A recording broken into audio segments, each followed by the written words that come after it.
Welcome to Cinema Snacks. Hello, everyone, and welcome to another episode of Cinema Snacks with me, Jobe, and I'm joined by Dan.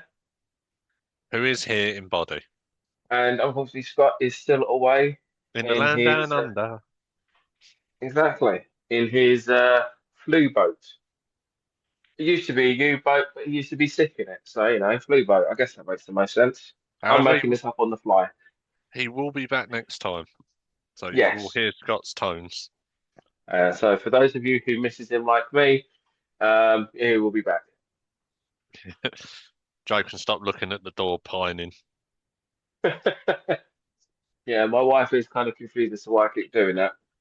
So.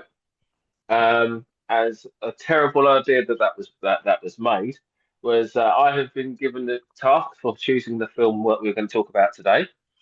So I decided to pick uh, a teen classic, or at least for me, Sleepy Hollow. Come out in 1999. Estimated budget was between 80 to $100 million and grossed over $207 worldwide. All-star cast. Rewatching this, I was actually surprised who was actually in this. Oh, it's a So we've who's got who of English actors. pretty and Johnny Depp, yeah. Hmm. So we've got I'm not going to try and read all the characters names, but we've got like Johnny Depp, Christina Ricci, Yeah, Miranda Richardson, yeah, Michael Gambon, yeah. and I always keep guessing Iron. I keep guessing Ian Mc Dorm. Ian McDermott. Uh, Ian McDermott. I always get Ian McDermott confused with Sylvester McCoy. Yeah, very different. Yeah, very different. And And of you got course, and you got Richard Griffiths as well. yes, and of course, and personal favorite, I say Michael Gove, Michael Michael Michael Goff, Gambon. All right. Michael Yes, Goff.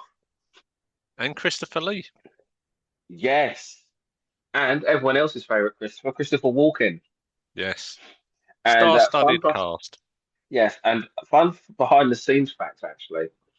Christopher Walken wanted to be method, so he actually insisted on wanting to act the entire scene with no head. And everyone's like, "But Mr. Walken, Chris, you can't act with no head." To which he says, "I'm walking here." You don't see what I have to part with it. I'm so proud. I wrote it this morning. I'm so proud of that. So, for those of you who are still listening, um, I Even will do my attempt. I'll do my attempt at the at our synopsis. I do have some So, other facts I want to chuck in real quick. oh, go for it. So this was originally written Hmm. to be, I think it's by Kenneth Yeager, Hmm. who had had success with Hellraiser Bloodline script being turned in, and it was supposed to be a low-budget slasher. Hmm. But after some conversations with Paramount, he got demoted to being the head of prosthetics, which he was his career choice Hmm. originally. And then Tim Burton come over and Paramount wanted to make it bigger. But part of Yeah. their thing was, even though he wanted Johnny Depp, Hmm. he had to consider Brad Pitt, Liam Neeson, and Daniel Day-Lewis for the main part. Liam Neeson. And Tim Burton was not aware until he saw the trailer that Hmm. Francis Ford Coppola had been involved in the production of the film, which was a Oh, pleasant surprise to him. And there, imagine.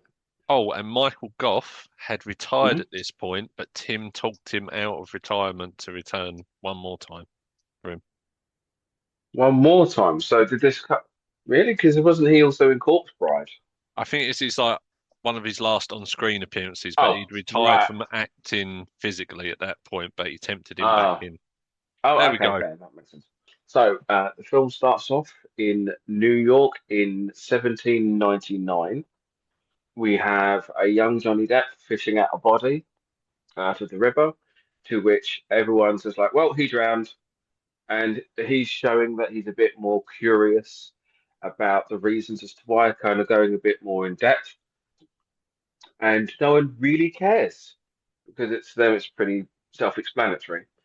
And so he's kind of showing natural curiosity, and he's very against the system that currently exists. And they feel that he's a bit too forward-thinking, and he feels they're too fuddy-duddy. So they then decide to send him to Sleepy Hollow to use his uh, keen detective skills as he is a constable.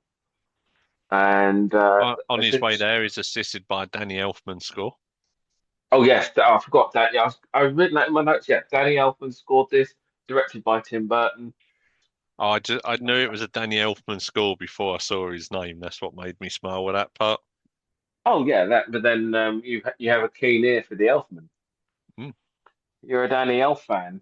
Anyway, I shall step back and let you lead this. I just wanted to chuck that in. That's fine. Also, I've met him. I'm just going to drop that in there. Oh look, here's the here, right. I'm going to lay down this rule. If you have met an actor or someone who's involved in a film, you are allowed to drop that at any point, providing it's connected to when they're actually brought up. Yeah, there we go. Yeah. Um, let's see. So he makes his way to Sleepy Hollow in a similar fashion to which reminds me of the original Nosferatu, but that's just me.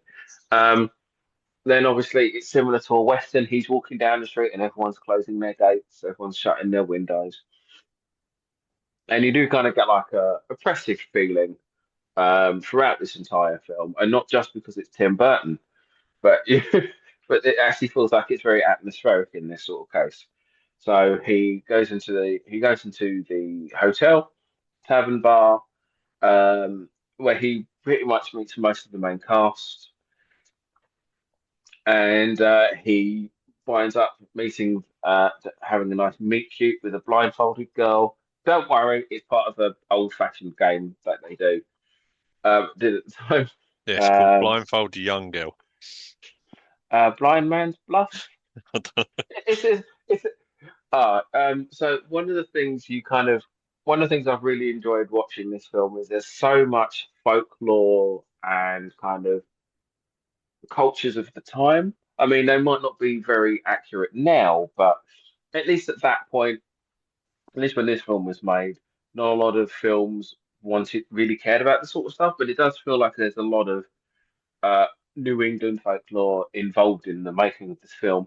Though I've never read the story this is based off of. I've never actually read the proper story, but you get the feeling that it's trying to do whatever it can to stick to the original story, I guess. Hmm. Anyway, so he meets all of the main people of the town, and then the following day, he introduces himself, explains that he is there to try and solve all of these murders, all of these decapitations. To which we're all said, "Oh yes, it's the headless ghost. Here is the backstory of the headless ghost." And obviously, he's a man of science who's been through something traumatic because he gets flashbacks throughout the film of a woman who you assume is his mother, I would say it's and fair to assume it's his mother through watching the film.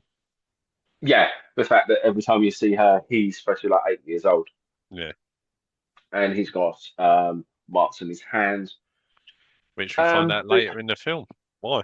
yes, yeah. So as he goes and gets to know a lot of these different people, he then discovers that pretty much everyone in the town is connected by either marriage or family, or Well, everyone works for someone. it's rural America in 1799. Like, they haven't been there that long. Everyone is connected. Yeah, but but then for the case of Ichabod, he finds it very surprising because at this point, as he's living in basically a city, the idea of everyone still being closely connected is more dying out. Hmm. So they then find out about another decapitation, and so then he goes to examine the body and discovers that that the cuts was cauterized. No, ba basic. Uh, what's the word I'm looking for? Basic Forensic. forensic. yeah, basic forensics and autopsy Hmm. study. Although there's that bit that kind of bugs me where it goes, "Did you move the body?" And yes, well, you're not supposed to. Why not? Because you're not meant to. I'm like, come on, you could have at least implied as to why. But once again, small nitpick. And this is a But Star yes, Wars in my brain. That exact scene, the person he says it to is Ian McDiarmid's character, and my brain's like, hmm. "You don't question the Emperor." Yeah, that's true. Sorry, I'm now imagining Sylvester McCoy being the Emperor. Sylvester McCoy and Ian Uh, McDiarmid are not the same person, but for reference to everyone listening, just in I Jobe's no, head. they're not the Yeah. same person, but I always keep getting them confused in my head. One was Doctor Dear. Who, the other one went, "Good, good, let the dark side flow through you." Uh, but um, but yeah, so but then what everything he's saying is pretty much confirming their thoughts of, oh no, it was done by the ghost. Now, at this point, you don't really know if it's kind of a genuinely supernatural film or if it's a Scooby-Doo style plot where someone is where there's real life explanations. And then one night, um, you have a guy on what who's on watch, and there's a great effect where the fog starts to fill up outside the forest and then extinguish the torches, which I thought was a really good effect, even for the time. And then the horseman comes and claims another victim, which turns out to be, well, from what we can tell, no real connection, just a random guy. But he then leaves the sun, and then the son winds up teaming up with Ichabod as a way to kind of seek revenge for his dad, because that's kind of like the custom, which once again kind of leads back to the folkloric style in which these people live. Um, so they decide to examine the last victim, because one of the judge was it? Yeah, the judge says there's actually been five victims, not four. To which he then decides to get all of the people exhumed, and then discovers that that the first woman, um, because there's only been one woman who's been a victim, turned out she was actually pregnant, and then that leads Ichabod to realise that a lot of the main guys in charge of the town know what's going on, or at least know something that's connecting these deaths. He still yet does not believe that it is anything supernatural, whilst everyone else obviously still does. So then we get the um, most well-known scene. For those of you who grew up watching Wishbone, this is going to be a large callback. Do you ever see Wishbone, Dan? Yes, what's the story, Wishbone? What dreams are you thinking of? Yes. So there's an episode of Wishbone that covered this, but it stopped at this scene where Ichabod is just out on his own riding a horse and sees a headless horseman with a flaming pumpkin. He is then chased, and the effect I thought was quite good, that you can see that even though the horseman was blur unfocused in the background of this chase, you could still see the light from the pumpkin, which I thought was a really nice little touch. He then throws the pumpkin at him, and then it turns out it was a prank some done by like the jock who really likes the girl that kissed him. Yeah, And Tim does like the look of that pumpkin, like the way it's carved is. I think you see a yes, pumpkin carved like that in Beetlejuice. You also see it in Nightmare Before Christmas. yeah, it's that. Yes, It, in the first scene where the horseman first strikes, which we kind of went over, but in which the horseman first strikes, you see a scarecrow with a pumpkin head, and I immediately thought this was Halloween. So this was like the first murder that was the reason as to why Ichabod's down here in the first place. So this is when he gets his first flashback scene of him and seeing his mum dancing around, and it's implied that his mum did stuff with herbs, which at that time would have been considered witchcraft. So at this point you can already piece together what's happened to him and with his mum and with his past, but you still got to get breadcrumbed as you go. And he's still kind of what? Am I missing anything out at the moment? No, no, no. This is yeah, You're in this is charge of this one. I'm just here for moral support. this is why you and Scott tend to do this more. Um, No, it's fine. You're doing well. I've just got thoughts at the end about Tim Burton and the style and how it was shot. yeah, yeah. So the fact is, it's not as I said, it's not just supernatural. There's something going on. There is something going on. Do you want me to So, help summarize large parts of the plot, Job? yes, please. I feel like I've missed something at the moment. So the town is aware of a presence. Hmm. They're not sure if it's supernatural or not. You've got the part where he finds the tree, with Uh, where they say it's a portal between two worlds. yes, yeah, because yeah, I think that's after the real horseman attack. I And they believe. also speak to the crone, Yep. who starts to reveal things about the town. We have the Mhm. awkward love story of Christina Ricci's character, Ichabod Crane. It's just weird because Hmm. she's 19 and he's 36.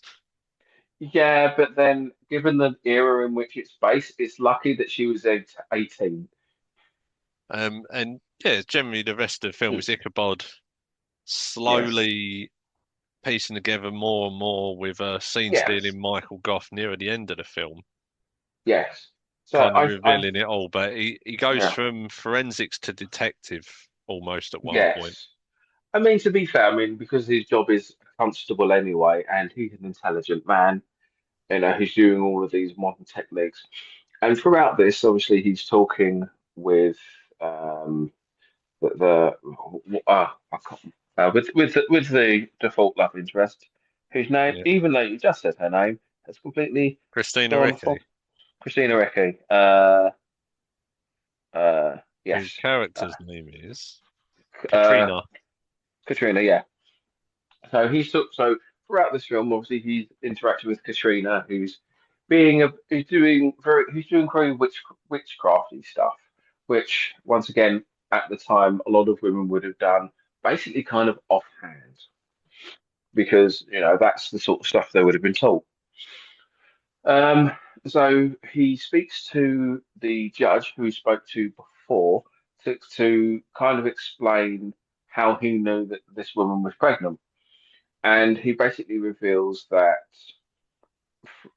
he'd been told by her, and there's a lot of stuff kind of that there's a lot more stuff going on underneath that they're not really aware of, kind of really adding to the mystery.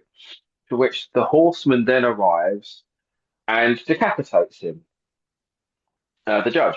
And so he now knows that the horseman is real. Excuse Yeah, me, that he is real and he is doing this. To which everyone's like, "Yes, we have told you this." But understandably, he's proper traumatized because this thing shouldn't exist. But gets himself together and then decides to go out to find. So the only person to go with him is the son of one of the other victims, who's basically his ward. He then goes down and finds the New England Baba Yaga, for lack of a better term. So finds this witch who kind of feels a bit. Um, it it feels very similar to the scene from the Hellboy film that no one watched, with when he goes to see Baba Yaga. It feels very kind of Golden Army.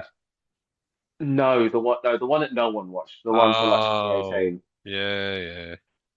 I can't remember the name of the bird, but throughout the film there is this it's a nice blue bird, there's this nice red bird, and it kind of goes through, and you kind of see it throughout the film. And this is the first time you see this bird dead, so it feels kind of this woman is a very trapped sort of woman. Anyway, she then reveals to him more about where to find the horseman, the fact that he's kind of cursed. So they find this really cool. They find this tree, and they then discover. They then start. He then starts to cut down the tree to discover there are It's bloody all of the roots, isn't heads. it, as well? Yeah, Like that's the it's giveaway. bloody yeah. It's bloodied roots, and that's where the heads have been kept because every time the person's been decapitated, their heads have been taken. So he's now found where they are. The heads then start moving, the roots move, and then the horseman comes out of the tree. And he then goes out and kills functionally what is this random family, to which starts bringing up the idea that the horseman isn't just doing this randomly. It feels like the horseman is picking targets. Plot progresses. Ichabod is then he spends a lot of this film being very scared or unconscious. He then starts to talk to the bookkeeper, who is who I keep just thinking. I just got in my notes as Alfred. Yeah. Um, he then discovers about this will and testament. That it turns out that this man had changed his will, and now that these people are dying, he's now trying to figure out who this benefits. But he then finds his love interest in his room randomly. Katrina. Katrina. He then finds Katrina in his room for some reason, and he then decides to lock away his evidence for the will. But then his ward discovers that there is that she drew the evil eye underneath his bed, to which he then assumes that she's trying to curse him. Because at this point it's already established that she kind of dabbles in folk magic. Ichabod then discovers that the main farmer, who pretty much owns the town, that his second wife was out having an affair in the forest. While she's out picking flowers, they're all about to do a town meeting. She's out picking flowers, and the farmer is out, sees her to bring her in for town meeting. Then the horseman arrives. He runs in saying that the horseman has killed her, and the other important members of the town are also in this church. And that's when Ichabod discovers that the horseman cannot step on hallowed ground. And so the horseman decides to kind of pot around sick and try. He is trying to figure out how to get in. Meanwhile, a fight emerges between the remaining townsfolk, between the remaining founders of the town, after the clerk had hung himself. The priest kills Palpatine with a cross, bludgeoning him on the head with it.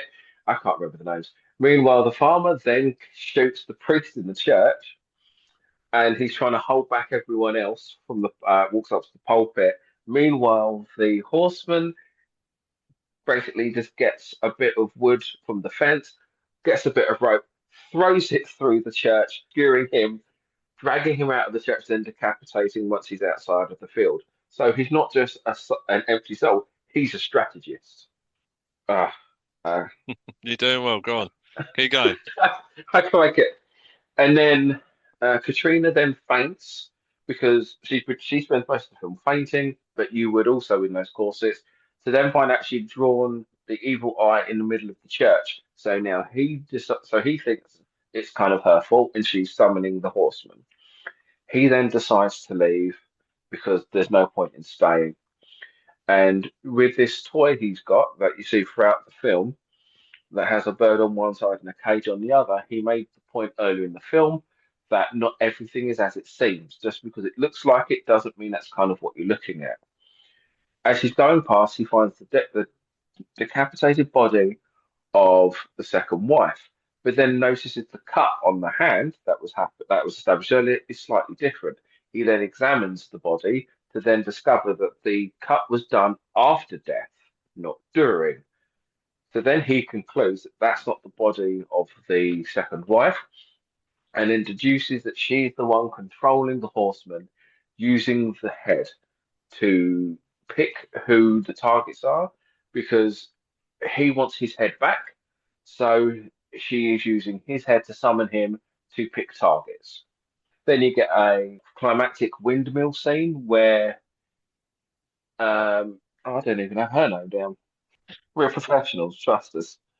Where you have Yeah, Joe um, assumed I'd take all the notes for this, not realizing that I this was his one. yeah. So so Miranda Richardson, who is the second wife, kidnaps Katrina, takes her to the windmill, and uses her as the last person to kill, to have the horseman kill, as once she is dead, she will get everything that was left in the new will that was written at the beginning of the film. Ichabod and what's his name? And young Mespeth. That's what's Yeah, got we written go down with here. that one, Yeah, Mesbeth. young Mespeth then basically fights. They fight her, fight off the horseman, trap him in the windmill. The windmill burns down, and there's a fun chase sequence through the forest. And they make it back to the gnarled tree where the lady is there with Katrina, and the horseman's head's in the bag. Then they basically fight to get the head back to the horseman, where you get a cool CGI effect when he puts his head back on. Looked better on VHS, gonna be honest. But then you have Christopher Walken come back as I think he looks pretty good in this film. As they mentioned, he had his teeth filed down to make himself look more menacing. But the character, not Christopher Walken himself, Yeah, obviously. it's not that And method. no, that's not that method. As he's got his head back, he then basically goes to Lake. He then goes back to Lady Van Tessel, bites her, drags her to, and just takes her into hell, ending the reign of terror run by the Headless Horseman. To which the next scene, the three of them are riding into New York, where it's the first time you see a lot of color in this film. To which Katrina comes out of the carriage wearing a black and white striped dress to remind you that this is a Tim Burton movie. And And scene. yeah, NC. So Dan, what did you think of the film, and what would you rate this? So this set me down a different path watching this film because this is so knowing that it was supposed to be a slasher, Tim got his hands on it. We kind of see it isn't so much a slasher, it's very reminiscent of the Hammer horror films. Yes. And I especially with some of the cast, the color filter being grey for most of the film. Hmm.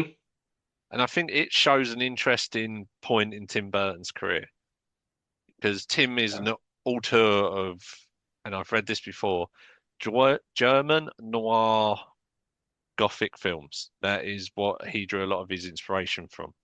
You know And what? I can see that. he has a habit in his career, and this proves it.